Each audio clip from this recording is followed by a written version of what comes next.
উপস্থিত হযরত উলামায়ে কেরাম, বিভিন্ন দূর দূরান্ত জায়গা থেকে অনেক মুসল্লিয়ানে কেরাম এসেছেন। আল্লাহ তাআলার দরবারে অসংখ্য অগণিত শুকর ও সুজুদ যে রব্বুল আলামিন আমাদেরকে অত্যন্ত দয়া করে, মায়া করে, মহব্বত করে আশরাফুল মাখলুকাত সৃষ্টির সারা মানুষ হিসাবে আল্লাহ তাআলা আমাদেরকে দুনিয়ার মধ্যে আবির্ভাব করেছেন। সেজন্য সেই মহান স্রষ্টা রব্বুল আলামিনের দরবারে মুসলমান হিসাবে ইমানের আওয়াজকে উঁচু করে কালিমাতু শুকর আদায় করি, সকলেই বলি আলহামদুলিল্লাহ। আলোচনা চলতেছিল কিবির সম্পর্কে। এই কিবির, আত্মগর্ব, অহংকার একটা মারাত্মক ব্যাধি। রাসূল আকরাম সাল্লাল্লাহু আলাইহি ওয়াসাল্লাম এই ব্যাধিকে উম্মুল মাআসি বলা হয়েছে, উম্মুল আমরাজ বলা হয়েছে। উম্মুল আমরাজ মানে সমস্ত ওষুধের মা। আমরা ডায়াবেটিসের সমস্ত ওষুধের মা হই না? যার ডায়াবেটিস আছে এর চোখ যাইব, এর অনেক কিছু সমস্যা, হার্ট যাইব। এই যে সমস্ত রোগের মা বলা হয় ডায়াবেটিস রোগ। তো ঠিক তদ্রূপভাবে আরেকটা রোগ আছে মানুষের, সেটা হলো অহংকার। এই অহংকারকে উম্মুল আমরাজ বলা হয়। এটা তো শারীরিক রোগ হলো ডায়াবেটিস বা অন্য রোগ, আর এটা হলো মানুষের অন্তরের রোগ, কি অহংকার, কিবির। তো এই জন্য এটাকে উম্মুল আমরাজ, মানে আপনার অন্তরের মধ্যে যত ধরনের রোগ আছে সবচেয়ে বড় মারাত্মক রোগ হলো অহংকার। এরপরে বলেছে উম্মুল মাআসি, বান্দার পক্ষ থেকে যত ধরনের গুনাহ হয় সবচেয়ে মারাত্মক গুনাহ হলো অহংকার। এই অহংকার থেকে আপনার সব বাকি অন্য গুণাগুলির উৎপত্তি হয় এই অহংকার থেকে। হিংসা, এই হিংসা কার মধ্যে গঠিত হয়? কয় যার মধ্যে অহংকার আছে তার মধ্যে হিংসা আছে। ফাসাদ কার মধ্যে আসে? কয় যার মধ্যে অহংকার আছে তার মধ্যে ফাসাদ আসে।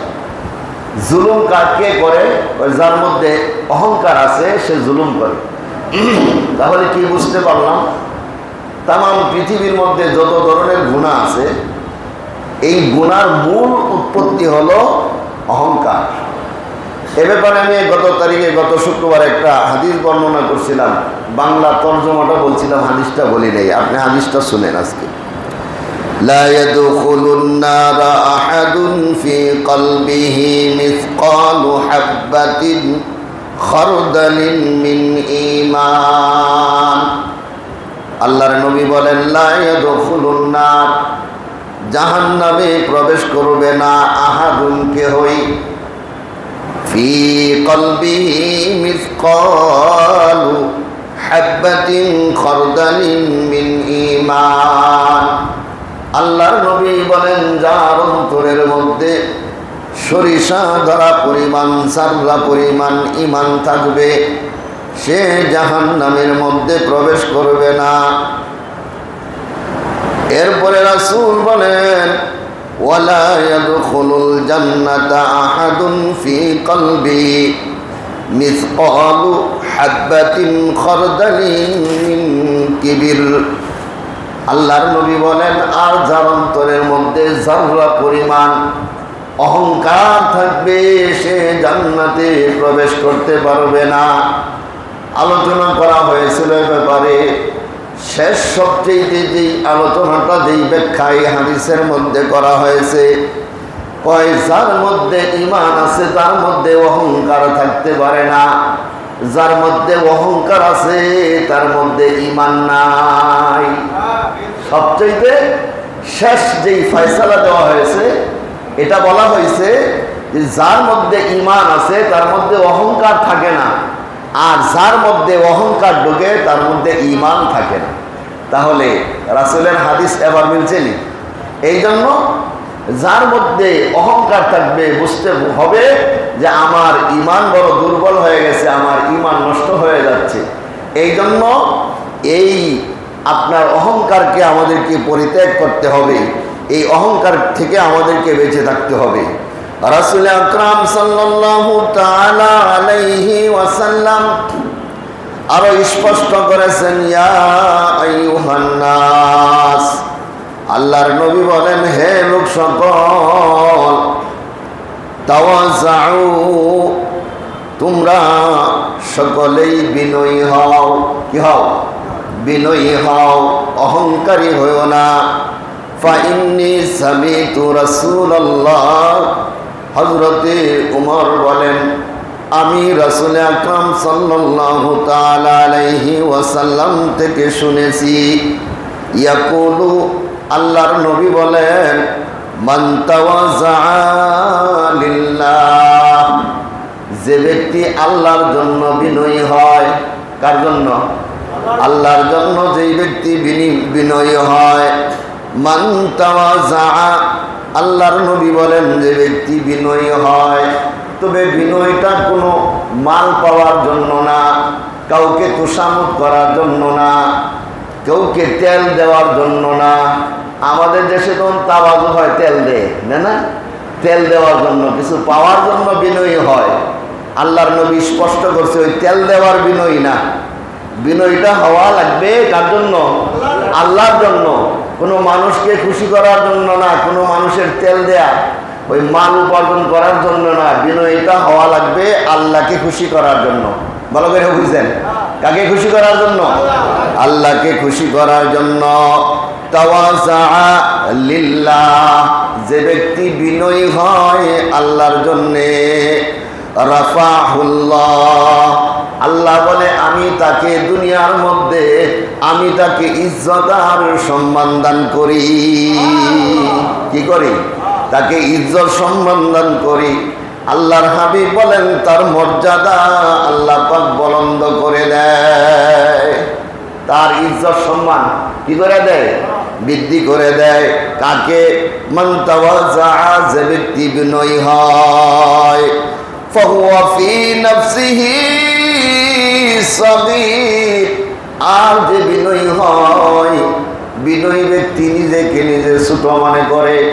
কারণ যে ব্যক্তি বিনয়ী হয় নিজে অহংকারী মনে করে না, নিজেরে নিজে কি মনে করে ভাই?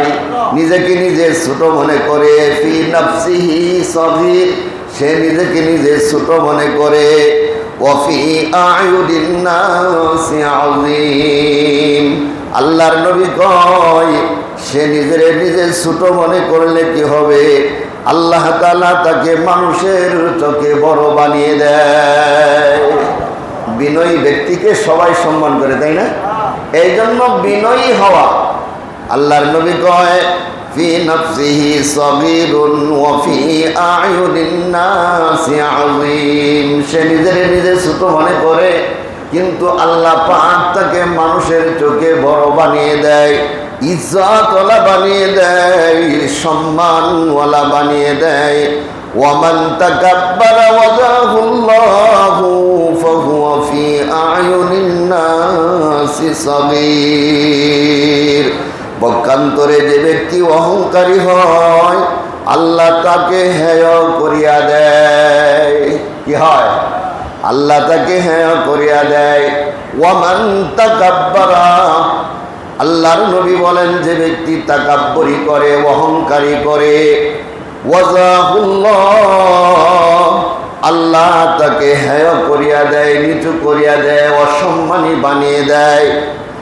এরপরে আল্লাহর নবী বলেন, ফাহুয়া ফি আ'য়ুনিন নাসি সাগীর, ওই অহংকারী ব্যক্তি মানুষের চোখে ছোট মনে হয়।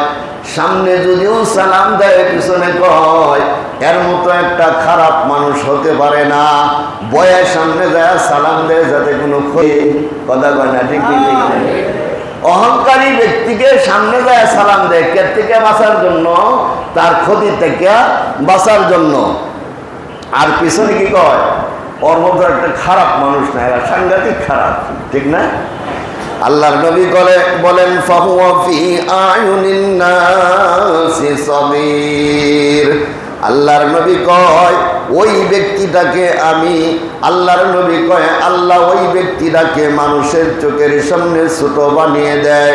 ওয়া ফি নাফসিহি কাবীর, আর অহংকারী ব্যক্তি নিজেকে নিজে অনেক বড় মনে করে। যারা অহংকারী হয় তারা নিজের নিজে কি মনে করে, বিশাল একটা কিছু মনে করে। দেখেন কত সুন্দর কথা। হ্যাঁ, আল্লাহর নবী বলতেছে অহংকারী ব্যক্তি সে নিজের নিজে বড় মনে করে, কিন্তু মানুষের চোখের সামনে আল্লাহ পাক তাকে ছোট বানিয়ে দেয়।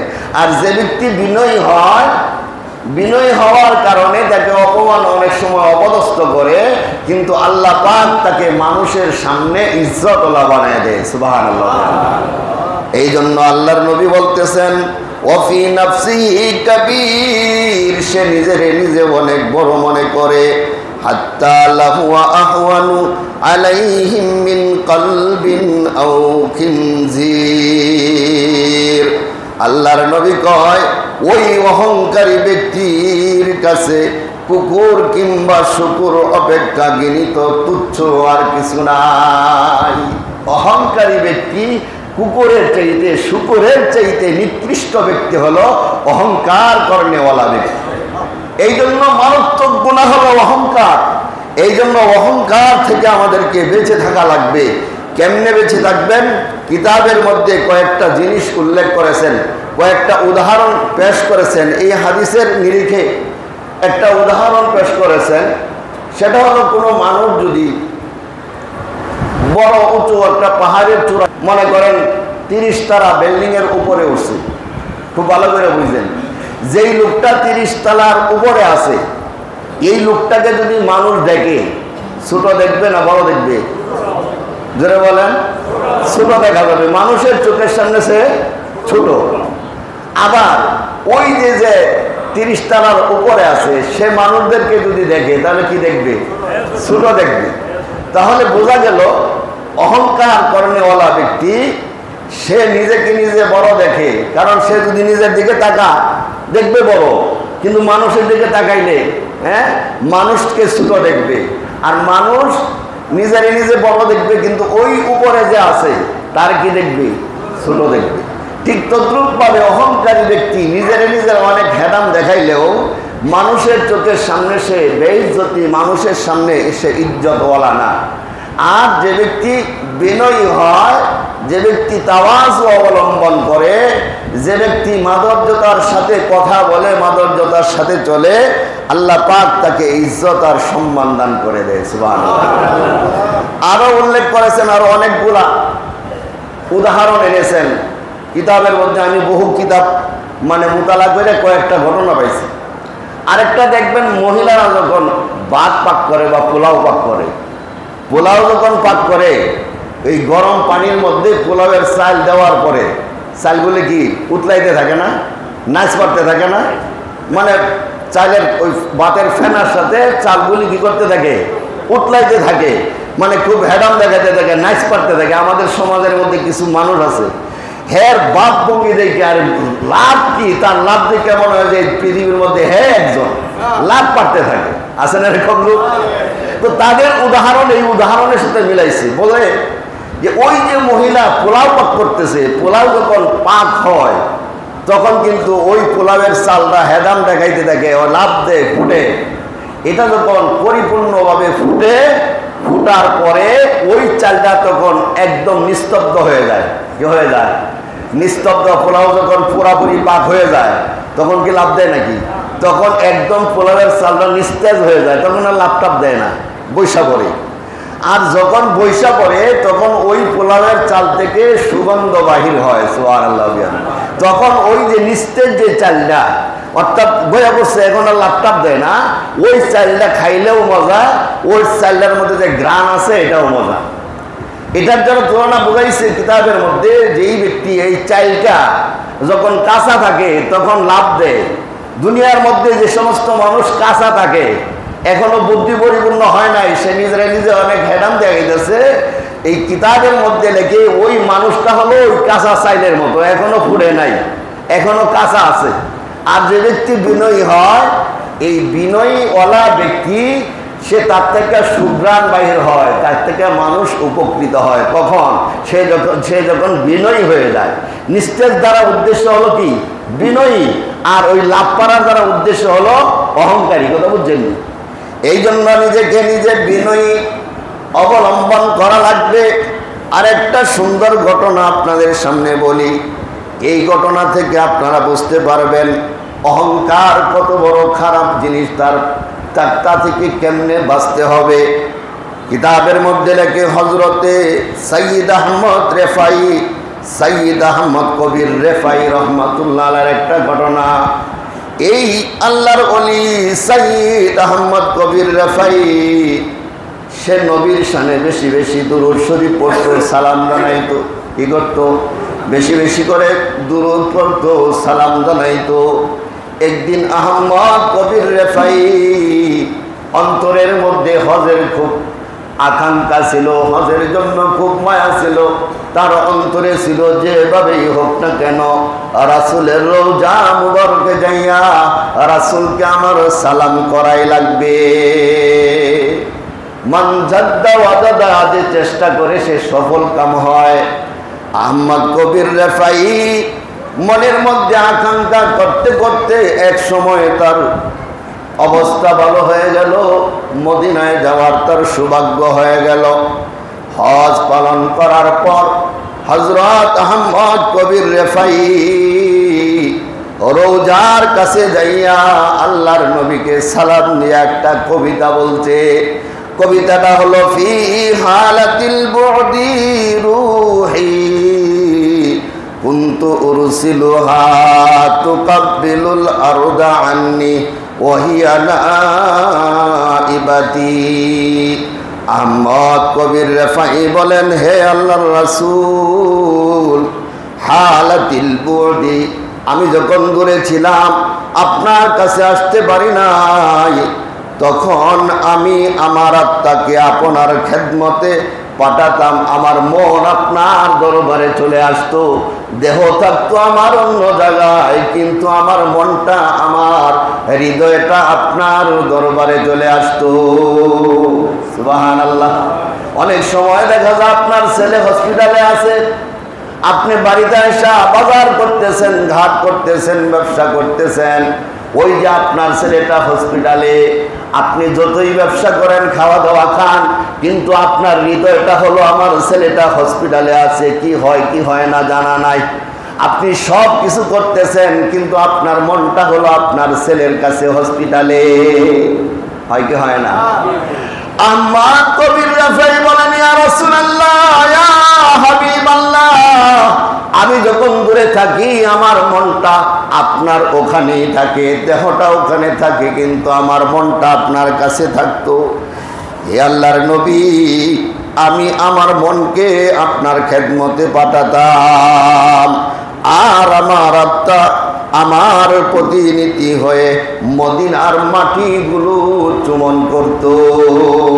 সুবহানাল্লাহ।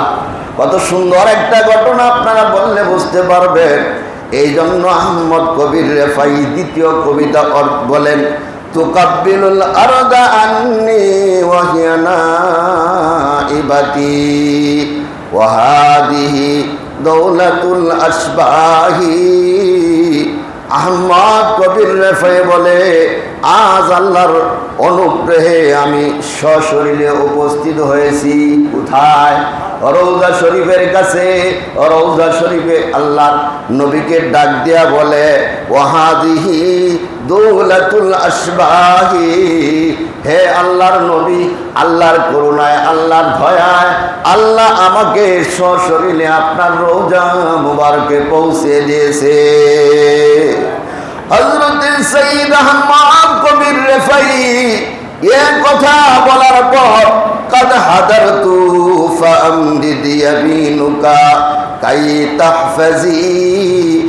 তাহজি বিহা শাফাতি। আহমদ কবির রেফাই বলে, আল্লাহর রাসূল, আজকে যেহেতু আমি তোমার ওই রওজায় চলে এসেছি, হে আল্লাহর নবী, কাদ হাদারতু, নিশ্চয় আমি উপস্থিত হয়ে গেছি।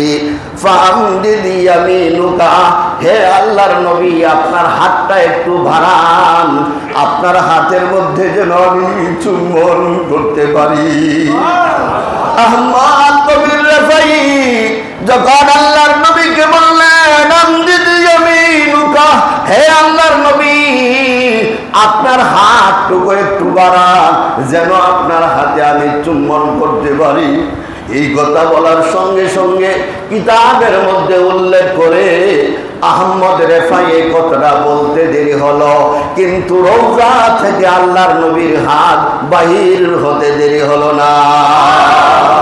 সঙ্গে সঙ্গে আল্লাহর নবীর হাত রওজা থেকে বাহির হয়ে এলো। কিতাবের মধ্যে লেখে ওই সাইয়্যিদ আহমদ কবির রেফাইর সাথে যারা সফর সঙ্গী ছিল সবাই সেদিন আল্লাহর নবীর হাত মুবারক তারা দেখতে পেয়েছে। নবীর প্রেমিক হইলে এভাবেই হতে হয়। শুধু প্রেমিক বললে চলবে না, শুধু আশেক বললে চলবে না। আশেক হলো অন্তরের বিষয়, তাই না? এবার যখন আহমদ কবির রেফাই আল্লাহর নবীর হাতকে দেখতে পাইলেন, তাহজি বিহা শাফাতি, আহমদ কবির রেফাই বলেন, আর আমি দেরি করলাম না, আমি আল্লাহর নবীর হাতে চুমন করে দিলাম। এই জন্য বুঝতে হবে, যারা বলে নবীরা মরে গেছে, না না, আল হায়াউ আম্বিয়াউ ফি কবরিহি, সমস্ত নবীরা তার রওজা মুবারকে জীবিত আছে। এখনো যদি কোনো মানুষ আল্লাহর নবীর সাথে দুরূদ শরীফ পড়ে, অনেকেই বলে আল্লাহর নবী উপস্থিত হয় না, না, আল্লাহর নবী জিন্দা অবস্থায় মদিনায় শুয়ে আছে। আল্লাহর নবী এখনো জিন্দা অবস্থায় রওজায় শুয়ে আছে। কোনো মানুষ যদি ওই নবীর সাথে একবার দুরূদ সালাম পড়ে, ফেরেশতারা তার নাম, তার বাবার নাম সহ ওই রওজায় আথারে সোনার মদিনায়, আননুরের মদিনায় আল্লাহর নবীর কাছে ওই ব্যক্তির নাম সহ দুরূদ পৌঁছে দেয়। এই জন্য বেশি বেশি দুরূদ শরীফ পড়ার দরকার আছে। বেশি বেশি দুরূদ শরীফ পড়বেন। যদি আল্লাহর নবীর সাথে আপনার মহাব্বত হয়ে যায়, ভালোবাসা হয়ে যায়, ওই ভালোবাসায় আপনাকে জান্নাত পর্যন্ত পৌঁছে দিবে। এবার সাইয়্যিদ আহমদ কবির রেফাই মনের মধ্যে তৃপ্তি হলো, আল্লাহর নবী আমার কথায় রওজা থেকে হাত বাহির করে দিয়েছে। সাধারণ বিষয় নাকি? ওরে বাবা না, সাধারণ বিষয় না, অনেক কঠিন বিষয়। আমরা হইলে কি করতাম? দেশে আইসা বলতাম, বেটা আমার চিনস্তি, রওজার মধ্যে যায় সালাম দেওয়ার পরে আল্লাহর নবী হাত বাহির করে দিয়েছে, মানুষকে ভাইরাল করে দিতাম ইজ্জত আর সম্মানের কারণে। সবচাইতে মজার ঘটনা হলো হযরতে সাইয়্যিদ আহমদ কবির রেফাই মনের মধ্যে ইতমিনান হওয়ার পরে তারা মনে সাক্ষী দেয়, আরে আজকে তো আমাকে আল্লাহ পাক ইজ্জত দান করেছে, সম্মান দান করেছে, আল্লাহর নবী রওজা থেকে হাত বাহির করে দিয়েছে। এর চাইতে সম্মান আর ইজ্জত আল্লাহর দরবারে কিছু হতে পারে না। আমার জন্য আমার জীবনের সবচাইতে ইজ্জত আর সম্মান আল্লাহ আমাকে দান করেছে, ঠিক না? আহমদ কবির রেফাই বলেন, এরপর তার অন্তরের মধ্যে একটু বরত্ব চলে আসলো। আহমদ কবির রেফাই বলে, এই বরত্ব আর এই অহংকার তো আমাকে ধ্বংস করে দিবে। জীবনে যা কিছু উপার্জন করেছি, অন্তরের মধ্যে এই যে আমার বলার কারণে রাসূল হাত বাহির করে দিয়েছে, এই যে আমার অন্তরের মধ্যে এই বরত্ব চলে আসছে, বরত্ব চলে আসতে পারে। এই জন্য হযরতে আহমদ কবির রেফাই চলতে যখন এই মসজিদে নববীর সামনে চলে গেলেন, কিতাবের মধ্যে লেখে সাইয়্যিদ আহমদ কবির রেফাই মসজিদে নববীর সামনে যাইয়া দরজার মধ্যে শুয়ে পড়ছে এবং বলছে, আল্লাহর কসম, তোমরা সবাই আমাকে ডিঙ্গায়া আমার উপর দিয়া তোমরা ওই মসজিদে নববীর মধ্যে প্রবেশ করবে। এরপর আহমদ কবির রেফাই ওই মসজিদে নববীর গেটের মধ্যে শুয়ে পড়লেন, বললেন, আমি তো হালাক হয়ে যাব, আল্লাহর কসম তোমরা আমাকে পাও আমার উপর দিয়া মসজিদে নববীর মধ্যে প্রবেশ করবা। এরপর আহমদ কবির রেফাই চলে আসছে। তার আরেকটা ঘটনা শুনে, আহমদ কবির রেফাই একদিন কোথাও যাইতেছিলেন, গ্রাম অঞ্চলে আমাদের দেশে বাতর কয়, আইল কয়, দুই ক্ষেতের মাঝখানে যে উঁচা জায়গাটা থাকে এটাকে আমাদের দেশে ময়মনসিংহের ভাষায় বাতর কয়, আইল কয়। ওই আইল দিয়া হযরতে সৈয়দ আহমদ কবির রেফাই যাইতেছিলেন, এমন উপর পাশ থেকে একটা কুকুর আসতেছে। কুকুর নিজের অহংকার কিভাবে মিটাইতে হয় ভালো করে শুনেন। কিতাবের মধ্যে লেখে আহমদ কবির রেফাই মনে মনে চিন্তা করলো, কুকুরের চাইতে তো আমি ভালো। আর কুকুর যদি ওই পানিতে নামে কাদা লাগে কুকুরের কোনো অসুবিধা হবে না, আমার তো নামাজ পড়া লাগবে। সামনে যখন কুকুর আসছে, কুকুর এবার দাঁড়িয়ে যায়, আহমদ কবির রেফাইও দাঁড়ায় যায়। আল্লাহ তাআলার কুদরতে কুকুরের জবান খুলে গেল। কুকুর বলে, আহমদ কবির রেফাই কেন দাঁড়িয়ে আছো? কয়, তুমি নাইমা যাও, রাস্তাটা এত ছোট ছিল। কিতাবের মধ্যে লেখে ওই আহমদ কবির রেফাই দাঁড়াইলে দুইজন অতিক্রম করার সুযোগ নাই, দুইজন থেকে একজন নিচে নামা লাগবে। আহমদ কবির রেফাই কুকুরকে ডাইকা বলে, ওরে কুকুর, তোর তো নামাজ পড়স না, তুই তো নামাজ পড়স না। এই যে সাইডে যে পানি আছে পানিটা তো ভালো না, নাপাক পানি লাগলে আমার নামাজ হবে না, কাপড়গুলি নষ্ট হয়ে যাবে, এই জন্য তুই নেমে যা, আমি নামতে পারি না। এবার কুকুরের জবান চলে গেল।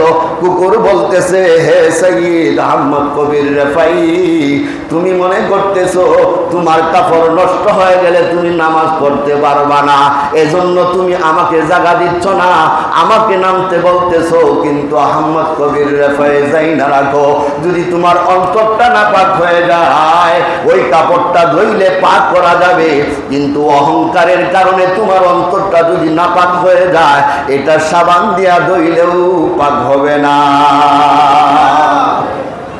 এই জন্য আমার বাবাজিরা, এই জন্য অহংকার একটা মারাত্মক ব্যাধি, এই অহংকার থেকে আমাদেরকে বাঁচা লাগবে।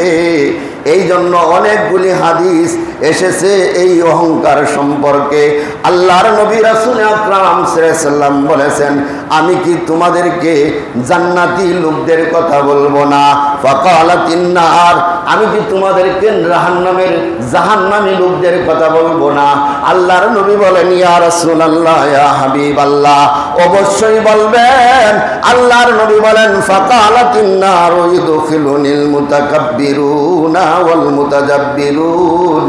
আল্লাহর নবী বলেন, তাহলে শুনে না রাখো, জাহান্নামী লোকের আলামত হলো মুতাকাব্বিরুনা, তারা অহংকারী হবে। তাহলে বোঝা গেল আল্লাহর নবীর হাদিস দ্বারা স্পষ্টবান, যার মধ্যে অহংকার থাকবে আমরা ধরে নিতে পারি। যদি আমার মধ্যে আল্লাহ না করুক যদি অহংকার থাকে, নিজেকে নিজে বুঝতে হবে আমি এখনো জান্নাতি হতে পারি নাই, আমি এখনো জাহান্নামের পথে দাঁড়িয়ে আছি। আল্লাহর নবী কয়, মুতাকাব্বিরুনা ওয়াল মুতাজাব্বিরুন, অহংকারী ওই ব্যক্তিটা জাহান্নামী হবে। ওয়াকালাতিল জান্নাতু, আল্লাহর নবী বলে, লা ইয়াদখুলানি ইল্লা যুআফাউল মাসাকিন। আল্লাহর নবী কয়, এখন তোমাদেরকে জান্নাতি ব্যক্তির কথা বলবো নি? সাহাবায়ে কেরাম বলেন, অবশ্যই বলবেন। আল্লাহর নবী বলেন, যুআফাউল মাসাকিন, যারা দুর্বল হবে, যারা দয়ীফ হবে। দুর্বল আর জয়ীফ হওয়ার পরে লোকটা যদি আল্লাহর হুকুম মানে, ওই লোকটা আসে সর্বপ্রথম জান্নাতের মধ্যে চলে যাবে। এই জন্য যারা জয়ীফ মানুষ, আপনাদের যাদের উপর অত্যাচার করে, যারা দুর্বল, তাদের চিন্তা হওয়ার কিছু নাই, চিন্তিত হওয়ার কিছু নাই। আল্লাহর নবী বলেন, ওই জয়ীফ ব্যক্তিরা যদি একটু ইবাদত বন্দেগী করতে পারে, মৃত্যু হতে দেরি হবে, তাকে জান্নাতের সুগ্রাণ জান্নাতে দিতে দেরি হবে না। আর যারা মুতাকাব্বির, হয়তো টাকা আছে, হয়তো ক্ষমতা আছে, হয়তো বল আছে, হয়তো শরীরে শক্তি আছে, হয়তো জনবল আছে, কিন্তু এই জনবল থাকার কারণে অন্তরের মধ্যে যদি সরিষা পরিমাণ অহংকার থাকে, ইবাদত করবে, বন্দেগী করবে, কোন ইবাদত বন্দেগী তার কবুল হবে না। ওই অহংকারের কারণে জাহান্নামের মধ্যে পতিত হওয়া লাগবে। এই জন্য আমাদেরকে অহংকার থেকে মুক্ত হওয়া লাগবে। আহমদ কবির রেফাই নিজেকে যেমন মিটিয়ে দিয়ে অপমান করে নিজের আত্মাকে পরিশুদ্ধ করেছে, আমাদেরকে সেই অহংকার মিটাইতে হলে কিছু সময় নিজেকে বিনয়ী হওয়া লাগবে। আল্লাহ তাআলা আমাদের, এই জন্য আমাদের প্রত্যেকটা মানুষের উচিত একজন আল্লাহর ওলির কাছে যাওয়া। একজন আল্লাহর ওলির কাছে গেলে তাকে নিজেকে কিভাবে মিটাতে হবে, কিভাবে বিনয়ী হওয়া লাগবে, ওই ওলির দরবারে গেলে শিক্ষা দেয়। কথা বলেন ঠিক? দরবারে যায় দেখেন কেমন বিনয়ী হওয়া লাগে, কেমন বিনয়ী হয়। সে এত বড় একটা পীর, সারা ভারতের মধ্যে লক্ষ লক্ষ যার মুরিদ, তার মধ্যে অহংকার বলতে নাই। দেখতে দেখবেন যে একজন সাধারণ মানুষ। সুবহানাল্লাহ বিহামদি। আল্লাহ তাআলা আমাদের সবাইকে, আল্লাহ তাআলা আমাদেরকে যেন এই অহংকারের ব্যাধি থেকে আল্লাহ পাক আমাদেরকে হেফাজত করেন। আল্লাহ তাআলা আমাদের সবাইকে তৌফিক দান করেন। ওয়া আখিরু দাওয়ানা আলহামদুলিল্লাহি রাব্বিল আলামিন।